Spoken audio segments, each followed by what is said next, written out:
नमस्कार।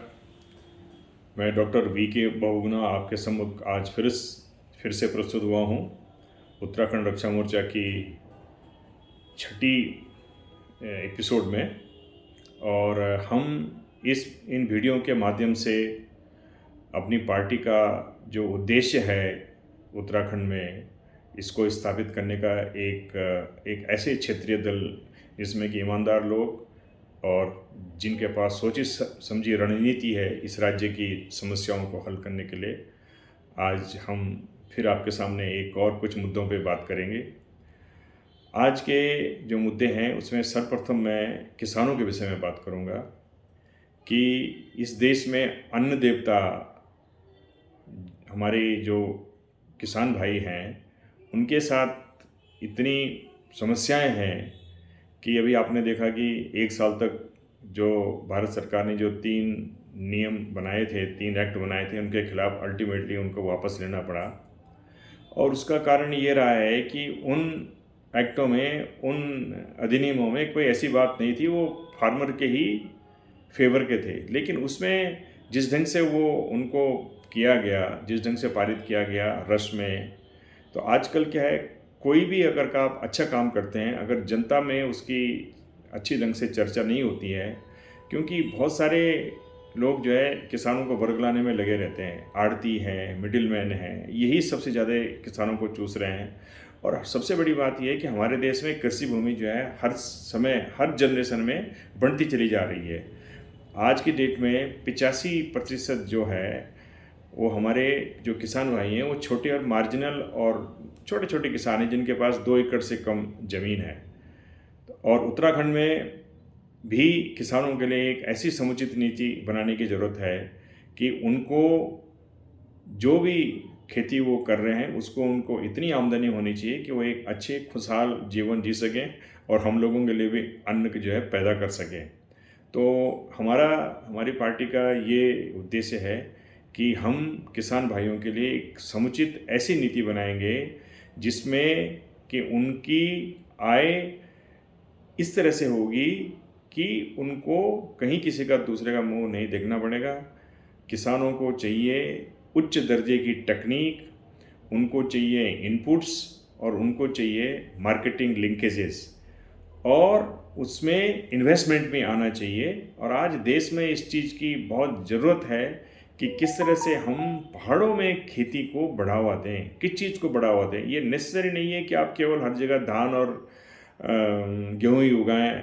हमें दालों की ज़रूरत है, हमें तिलहन की ज़रूरत है, हमें फ्रूट की ज़रूरत है। और सबसे बड़ा, पहाड़ों में सबसे बड़ा जो एक अच्छा काम हो सकता है किसानों के लिए, वह है वहाँ की जड़ी बूटियों को उगाना। और जड़ी बूटियों को उगाने के लिए हमको एक ऐसा माहौल तैयार करना पड़ेगा कि जड़ी बूटियों में अगर आपने कहीं भी खाद और पेस्टिसाइड डाल दिया तो उसमें कोई वो एल्कलॉइड्स बनते नहीं हैं, उनके मेडिसिनल वैल्यू जो है ख़त्म हो जाती है।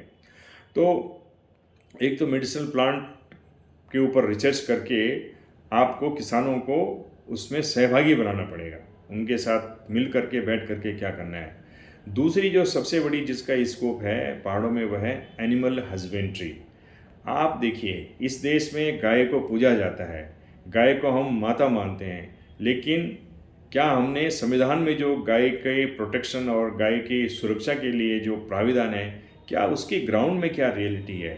ग्राउंड में तो कोई इसमें काम नहीं कर रहा है। अभी मेरी जो गौ भक्त हैं गोपाल मणि जी से बात हो रही थी, वो भी कह रहे थे कि अभी तक यहाँ देश में कुछ हो नहीं रहा है। तो हमारा ये कहना है कि गाय को केवल हम एक धार्मिक दृष्टि से ही न देखें। धार्मिक दृष्टि से तो हमारी मान्यता उसमें है ही। गाय के मूत्र में तो सोना पाया गया है, गिरी गाय के, ये साइंस ने प्रूव कर दिया है, जामनगर की यूनिवर्सिटी ने। हमें गाय माता को एक आर्थिक दृष्टि से भी देखना चाहिए कि कैसे ये हमारे किसान भाइयों की आर्थिक दृष्टि को मजबूत कर सकती है।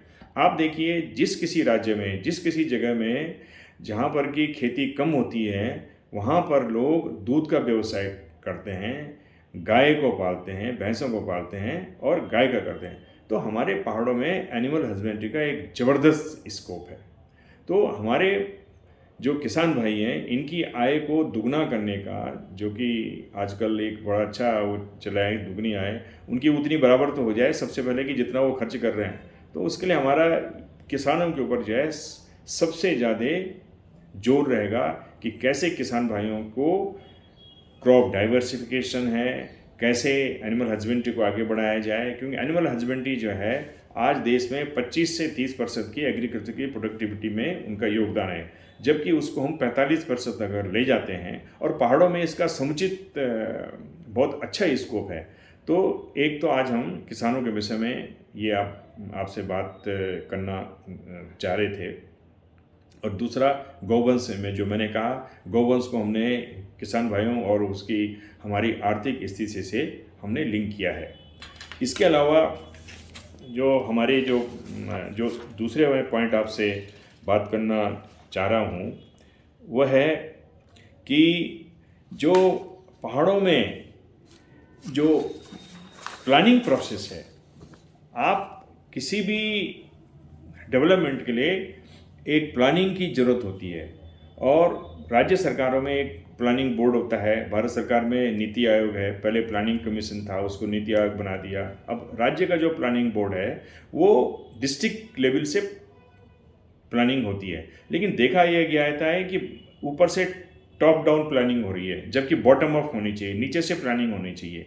तो हमारा ये कहना है उत्तराखंड में कि डेवलपमेंटल प्लानिंग में सबसे बड़ी त्रुटि यह है कि बिना सोचे समझे यहाँ पे जो भारत सरकार की जो स्कीमें हैं और राज्य सरकार की स्कीमें जो हैं बिना किसी दिमाग को अप्लाई किए हुए लागू की जाती हैं।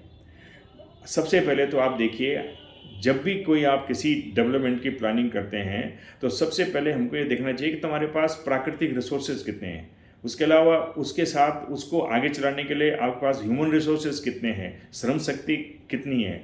फिर ये जो रिसोर्सेज हैं, जो प्लानिंग है, ये आपकी ज्योग्राफी से भी तो लिंक है। हम क्या हर जगह वही डेवलपमेंट कर सकते हैं? आपकी जो हमारी पहाड़ों की जो ज्योग्राफी है, जो जियोलॉजी है, ये तो एक बड़ा अनस्टेबल टाइप का फ्रेजाइल, इकोलॉजिकली फ्रेजाइल एरिया है। तो इसकी जो प्लानिंग प्रोसेस है, हमारा ये कहना है कि हमारी पार्टी एक इसको विलेज को एक मुद्दा बनाएगी, विकास का मुद्दा, प्लानिंग का मुद्दा। गांव से विकास की प्लानिंग शुरू होगी और उस गांव के जितने रिसोर्सेज हैं, पानी से लेकर के, ज़मीन से लेकर के, कृषि से लेकर के, बागवानी से लेकर के, और उसमें एक प्रोस्पेक्टिव प्लान बनाया जाएगा उस गांव के लिए, और इस तरह से एक गांव के समूह को बनाया जाएगा।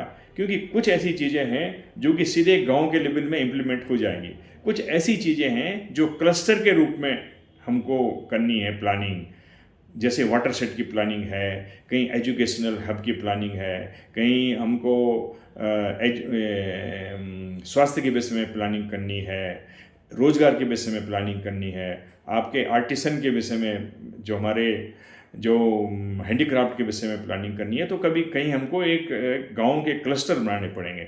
तो इस तरह से गांव बेस्ड और क्लस्टर बेस्ड अप्रोच जो है प्लानिंग की होनी चाहिए, और उसके लिए सर्वप्रथम हमको डिस्ट्रिक्ट लेवल में, ब्लॉक लेवल में पूरे जो है डाटा कलेक्ट करना पड़ेगा कि किस तरह की प्लानिंग यहाँ के रिसोर्स के बेसिस पे हो सकती है। जैसे एक सबसे बड़ी बात, सबसे अच्छी बात जो हो सकती है हमारे उत्तराखंड में, जिसको हम लोगों की आर्थिक स्थिति से लिंक कर सकते हैं, वह है इको टूरिज्म। हिमालय बड़ा सुंदर है, प्राकृतिक सुंदरता से छाया हुआ है हमारा प्रदेश, रिवर्स हैं, वैलीज हैं।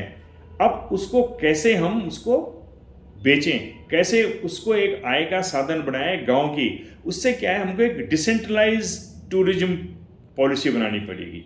गांव के बेसिस पे, गांव के लेवल में टूरिज्म कीजिए, और इको टूरिज्म जो है एक ऐसी एक रेवेन्यू जनरेशन की है जिससे कि लाइवलीहुड जो है हमारे गांव में, हमारे गांव के लोगों को मिल सकती है। मैं तो कहूँ कि पलायन को रोकने का एक डिसेंट्रलाइज्ड इको टूरिज्म का जो कॉन्सेप्ट है, अगर उसको हम प्लानिंग प्रोसेस से जोड़ दें, कैसे प्राकृतिक संसाधनों का हम जो है समन्वय करके और इको टूरिज्म को सेंटर पॉइंट बना करके रखें, तो मैं नहीं समझता हूँ कि बहुत सारे जो हमारे युवा जो छोटी मोटी नौकरियों के लिए बाहर जा रहे हैं, उनको बाहर जाने की ज़रूरत पड़ेगी। इनफैक्ट डिसेंट्रलाइज टूरिज्म जो है वो बहुत इम्पोर्टेंट है। आज क्या होता है, बर्फ़ देखने के लिए सारे लोग आते हैं, मसूरी में जा रहे हैं, मसूरी में सारी रोड ब्लॉक हो गई, जगह जगह की बातें करें। अरे हमारा पहाड़ में हर जगह सुंदर है। आप ऐसी चीज़ें, ऐसी स्कीम हम बनाएंगे, हर गांव में, हर गांव के क्लस्टर बनाएंगे हम, उसमें हर ब्लॉक में एक क्लस्टर होगा, उस ब्लॉक को आप ऐसा डेवलप करोगे कि वहाँ पे जो है आपको बहुत अच्छा एक जीविका का साधन पैदा होगा। तीसरी बात मैं आज ये कहना चाहता हूँ, जो हमारी औद्योगिक नीति है, आपने कहीं क्लस्टर बना दिए हैं, सिडकुल बना दिया है, एक आपने इधर देहरादून के पास बना दिया सेला कोई, वो कहीं पंतनगर बना दिया, कहीं हरिद्वार में बना रखा है। अरे भाई टेहरी में क्यों नहीं होगा, चंपावत में क्यों नहीं होगा, पिथौरागढ़ में क्यों नहीं होगा? एक इंडस्ट्री जो है, हमारी पार्टी का ये नियम रहेगा, एक इंडस्ट्री, एक गांव, एक डिस्ट्रिक्ट में एक इंडस्ट्री लगेगी एटलीस्ट, जो 1000 डायरेक्ट जॉब दे, और उसके साथ साथ कई गुना फिर जो है उनको इनडायरेक्ट जॉब भी मिलेंगे। इस तरह की इंडस्ट्रियल पॉलिसी होनी चाहिए। फिर दूसरी जो है, जो कुटीर उद्योग हैं, उनको कैसे हम लिंक करें, कैसे इको टूरिज्म को हम जो है इंडस्ट्री मान करके उसको आगे बढ़ाएं, क्योंकि इन सब चीज़ों में एक ऐसे पॉलिसी और एक विज़न की ज़रूरत है जिससे कि आपका पलायन रुके और जिससे कि होलिस्टिक डेवलपमेंट हो। लेकिन जो भी डेवलपमेंट हो वो इस राज्य की भौगोलिक और इकोलॉजिकल जो हमारी परिस्थिति तंत्र है उससे समन्वय इसको खाना चाहिए। जैसे कि आपने जगह जगह में जो है रिवरों में 1-1 मेगावाट के आपने रन ऑफ द रिवर के नाम पे जो है वो जो पावर प्लांट जो है लगा दिए हैं, उससे तो तबाही मच रही है। धारी की देवी को 50 मेगावाट बिजली बढ़ाने के लिए डुबा दिया गया। इस तरह के जो ये बिना सोचे समझे, बिना दिमाग लगाए जो ये बेवकूफ़ी के काम उत्तराखंड में हो रहे हैं, इन पे रोक लगनी चाहिए। सिस्टमेटिक ढंग से, नियोजित ढंग से प्लानिंग करें। हर चीज़ के जो है आपके पास सोल्यूशन है, और यहाँ पे तो बड़ा सुंदर प्राकृतिक छवि है। तो इन सब का हमको यूज़ करके हमको ये करना चाहिए। तो यही हम अपने घोषणा पत्र में देने वाले हैं, और हम ये आशा करते हैं कि अगर हमारी पार्टी को आप राज्य के लोगों ने अंगीकृत किया तो हम एक सक्षम उत्तराखंड, जहाँ पर कि कोई रोजगार की कोई कमी नहीं रहेगी, और हम एक अच्छे दल के रूप में आपके सामने साबित होना चाहते हैं। नमस्कार, धन्यवाद।